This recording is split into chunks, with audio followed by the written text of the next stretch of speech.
नमस्कार। आज के इस खास विश्लेषण में हम भारतीय संस्कृति की एक बहुत ही पुरानी लेकिन अक्सर गलत समझी जाने वाली बात पर गहराई से चर्चा करने वाले हैं। हम सब जानते हैं कि पुरानी परंपराओं को अक्सर सिर्फ एक सख्त नियम मान लिया जाता है ना? लेकिन उनके पीछे छिपे असली मतलब को हम कहीं ना कहीं नजरअंदाज कर देते हैं। आज हम रिश्तों की गहराई और आपसी समझ से जुड़ा एक बहुत ही शानदार सबक सीखने वाले हैं। तो चलिए, बिना किसी देरी के शुरू करते हैं और देखते हैं कि ये प्राचीन कथा हमें आज के समय के लिए क्या नया सिखा सकती है। तो चर्चा की शुरुआत करते हैं सीधे उस बड़े सवाल से।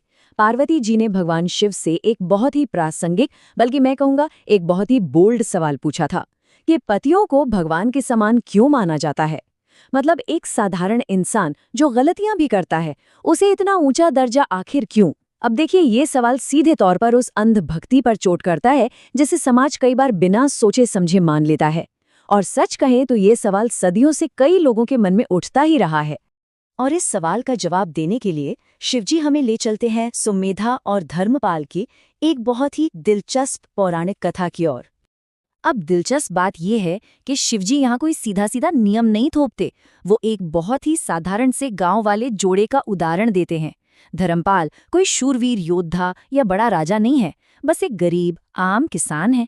यहाँ हमें दो बिल्कुल अलग नजरिए देखने को मिलते हैं। पक्ष का देखिए, जो गांव वालों की सोच है।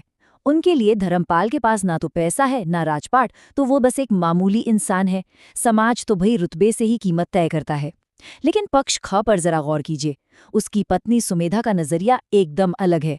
उसके लिए उसका पति कोई मामूली इंसान नहीं, बल्कि वो अटूट विश्वास है जिस पर एक स्त्री अपनी पूरी जिंदगी खुशी खुशी टिका देती है। ये साफ दिखाता है कि इंसान की असली कीमत इस बात पर निर्भर करती है कि उसे कौन देख रहा है।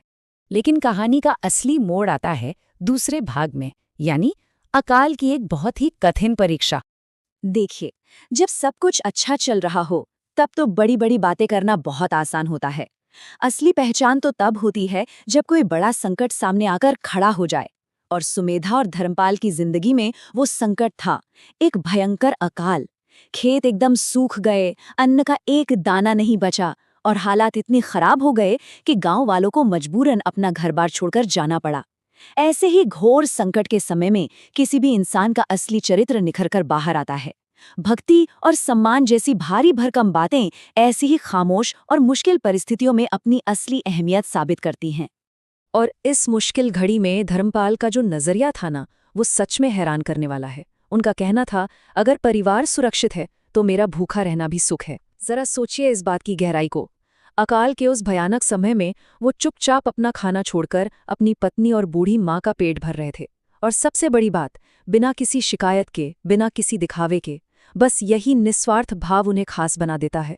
एक बिल्कुल साधारण सा किसान अपने इन्हीं कर्मों की वजह से असाधारण बन जाता है। अब जरा सुमेधा की जगह खुद को रखकर देखिए। जब वो अपने पति को भूखा रहकर परिवार का पेट भरते हुए देखती है तो उसके मन में क्या भाव आया होगा। ये जो सम्मान था ना, ये किसी डर या समाज के दबाव से नहीं आया था।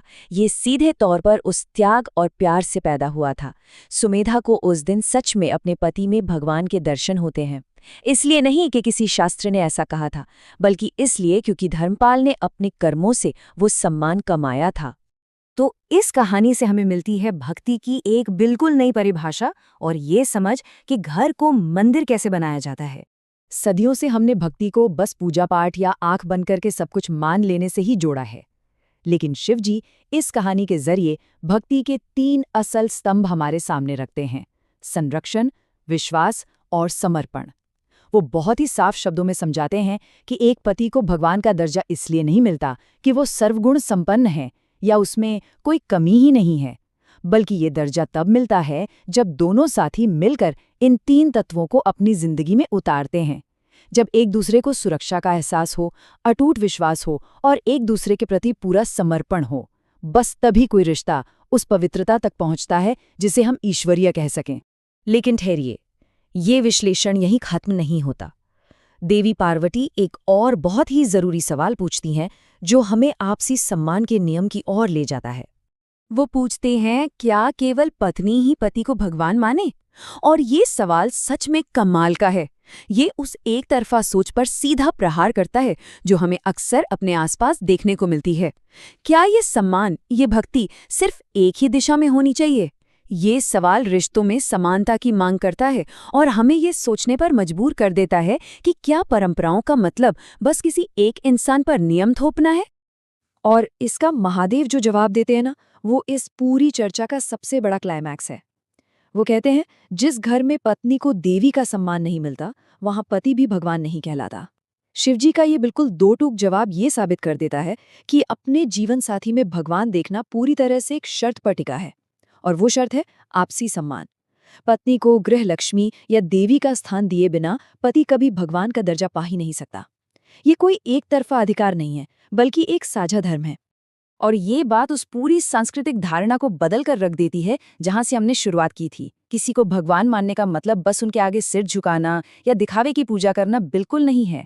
इसका असली मतलब है उनके प्यार, उनके त्याग, उनके विश्वास और उनकी उठाई गई जिम्मेदारियों की दिल से कद्र करना। ये कोई अंधी भक्ति नहीं है, बल्कि एक दूसरे के त्याग और फर्ज को गहराई से समझना और सम्मान देना है।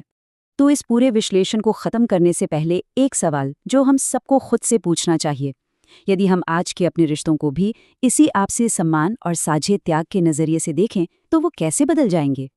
आज के समय में जहां रिश्तों में इतनी उलझनें हैं, ये पुरानी समझ हमें एक बहुत ही नई और साफ रोशनी दिखाती है।